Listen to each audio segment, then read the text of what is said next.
NXLED Chameleons, ang bagong team sa PVL na magpapamalas ng galing. Pinangalanan na nila ang kanilang Adaptive Chameleon. Sino-sino nga ba sila? Halina't ating alamin.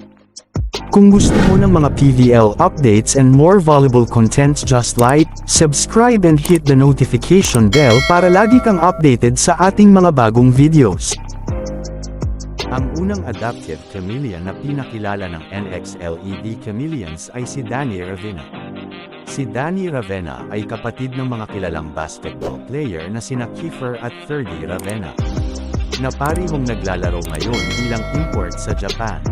Ang ama naman ni Danny ay si Ferdinand Bong Ravena na isang former professional basketball player and a current assistant coach ng TNT na isang kupunan na naglalaro sa Philippine Basketball Association o PBA.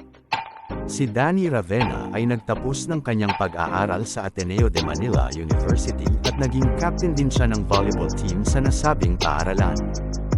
Siya ay nakapaglaro sa Akari Chargers sa nakalipas na conference at ngayon matutunghayan na natin siya sa kupunan na NXLED Chameleons. Ang ikalawang Adaptive Chameleon na ipinakilala ay si Camille Camps Victoria. Siya ay isang former spiker ng Universidad ng Santo Tomas at pinasok ang Pro League at naglaro sa Premier Volleyball League sa kupunan na Akari Chargers noong last conference. Noong naglalaro pa lamang siya sa UST ay maganda ang ipinakita ni Camps. Siya ay naging second offensive option ng UST at naging top 19 scorer with a total of 112 points na nagawa niya dahil sa 85 spikes, 21 blocks, and 6 aces.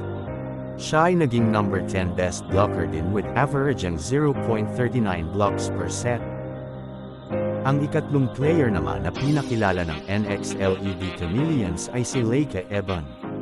Si Leike Eban ay nagtapos ng pag-aaral sa Far Eastern University at naging isang high-flying volleyball player ng FEU Lady Camaros.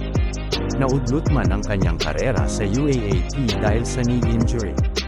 Pero pagkatapos niyang gumaling ay bumalik siya ulit sa court at pinasok ang Pro League.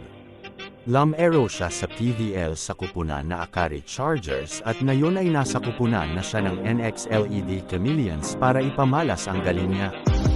Katulad sa mga naunang players na pinakilala ng NXLED Chameleons, ang ikaapat na player ay galing din sa kupunan ng Akari Chargers. Ang ikaapat na adopted player ay si Critch Makaslam. Siya ay maglalaro sa kupunan ng NXLED Chameleons bilang isang middle blocker. Ang ikalimang adaptive player ng NXLED Chameleons ay si Kiara Permantila. Siya ay galing din sa kupunan na Akari Chargers.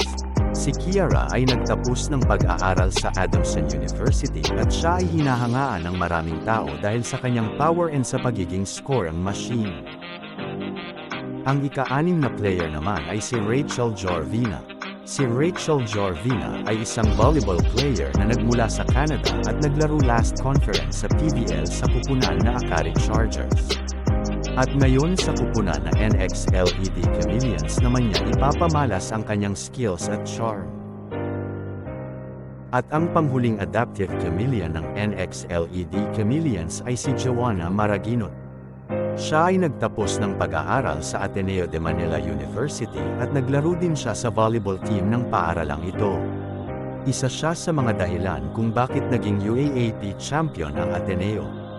Siya ay isang opposite spiker na nagmula din sa kupunan na Akari Chargers na ngayon ay susubukan ang kanilang kapalaran sa bagong kupunan na NXLED Chameleons.